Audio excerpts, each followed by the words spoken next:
The Rams are in trouble. Yes, we are, and I cannot believe our former QB had this to say about the Rams. How you guys doing? Welcome to Rams Digest. We are going to unpack on today's episode. We're going to unpack on the Rams third down troubles for sure, and we are going to talk about what Jared Goff felt on his trade to the Lions, and us acquiring Matthew Stafford. If you haven't seen us before, please subscribe, leave a like or a comment.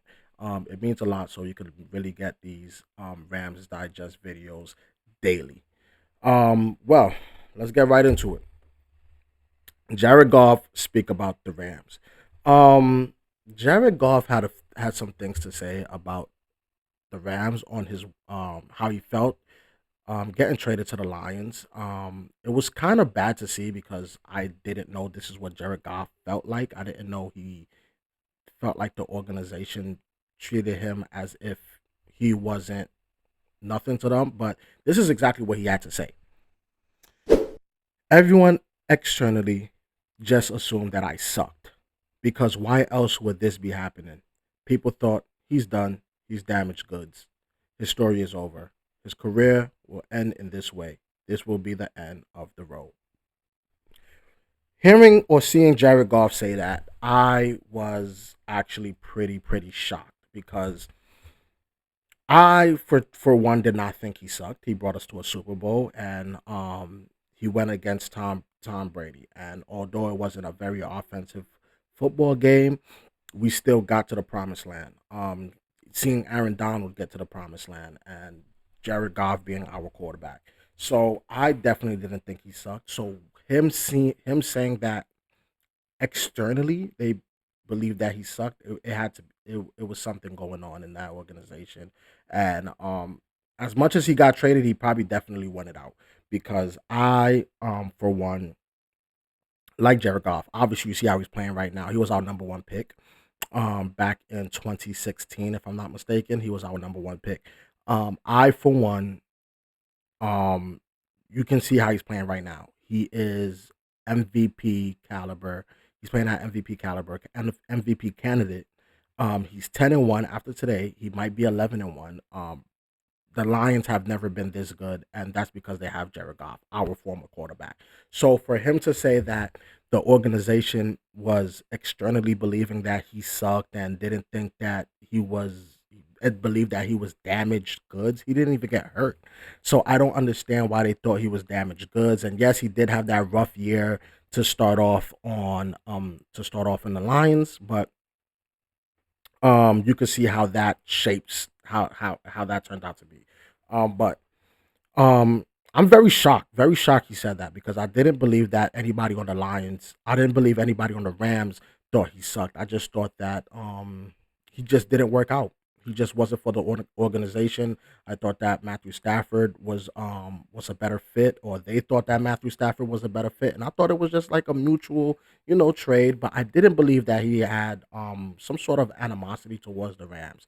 The way he speak is like they treated him bad on his last year or before he got traded. So um I really feel bad for Jared Goff. Obviously he's flourishing right now and I'm happy to see him flourish, of course.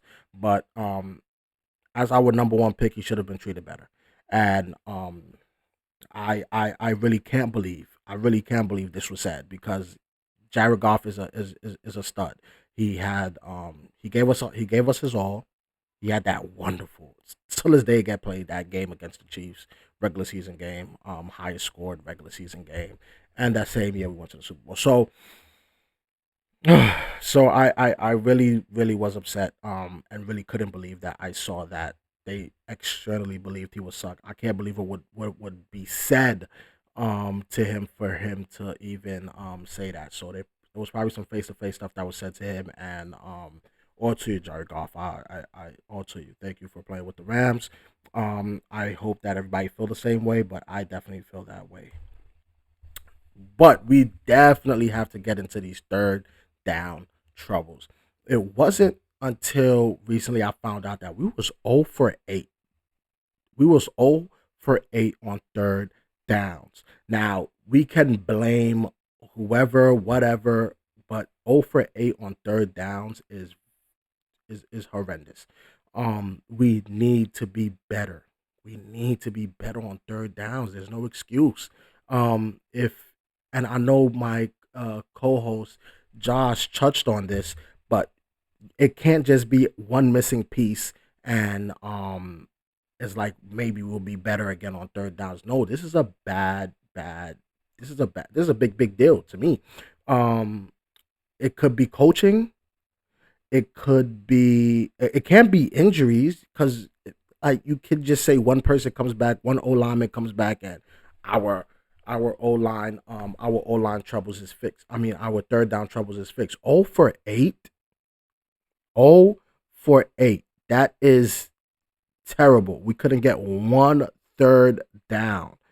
Like that's unacceptable and not Rams football. We need to be better. It could be coaching, it could be coaching.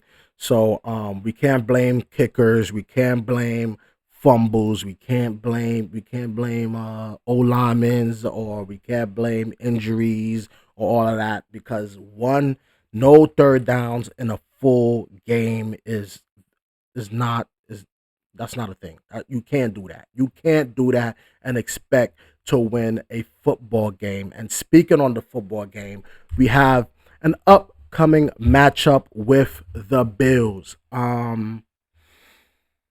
As I stated before, we probably definitely have to win at least 5 of these last 6 games, if I'm not mistaken. We have to win it. But the Bills will be a very tough matchup. We are at advantage. We it is at our house, not the Bills' house, so we have home field advantage. But yeah, we need to win this game. This is not something that we can just brush aside, I would say, or think that, maybe we could get these wins in our division and we will be okay for the playoffs. No, we definitely need to at least try to get this win. I know everybody will see it as an upset, but we have the pieces. We definitely do. And although Kyren fumbles, he is having a stellar year. Yes, he had fumbles, but I just wanted to point out that he is definitely having a stellar year. 11 games, 207 207 carries, 11 touchdown, 958 yards. He is almost breaking the 1K barrier again. So yes, he fumbles. I understand that. And it could be like we can do a duo running back, Blake Corum, Kyren Williams, something with the coaching. Yes, I love Sean McVay, and I'm pretty sure a lot of Ram fans love Sean McVay, but we can do a duo running back. I would love to see a duo running back. I would love to see Kyron get some touches, I'll half the touches, and Blake Corum get the other half of the touches, because he is having a good year. He is the fumbles is a problem. You cannot fumble the ball. It's very you can't do that as a running back. First. That's the first case in you going to the bench. That's the first case they're gonna make in you going to the bench. So you can't fumble the football, but I just wanted to point out that he is having a stellar year. We can get a little rough sometimes, and it's just a little rough patch right now. So Kyron, let's get it together. We have the pieces to beat the Bills. We have Kyron, we have Puka, we have Kupp, we have Matthew Stafford. Um I feel like I feel like our corners could definitely match up with theirs. I don't know if Keon Coleman is playing this. I don't know if Keon Coleman is playing this Sunday, but we could definitely match up with him with Kobe Durant. Um, and definitely match up with Curtis Samuel, if I'm not mistaken, is their other corner. And they just recently got Amari Cooper. That's probably gonna be a trouble. But if he does fades or anything, we got Kitchens, to defend that on that side. So we can play. I don't think they have anybody to match up with Cooper Cup. I don't think they have anybody to match up with Puka Nacua, and they don't have a front to stop Kyren Williams. This is a matchup we definitely can win. Although it looks like we're underdogs, I think that we can win. But To close out, I just want to say let's go Rams Sunday on the Sunday matchup. We need to do better on third downs. And Jared Goff, apologies on how you felt like you was treated on your exit with the Rams. If you like this episode of Rams Digest, please subscribe, please like, and let us know what you think on the comments. Peace.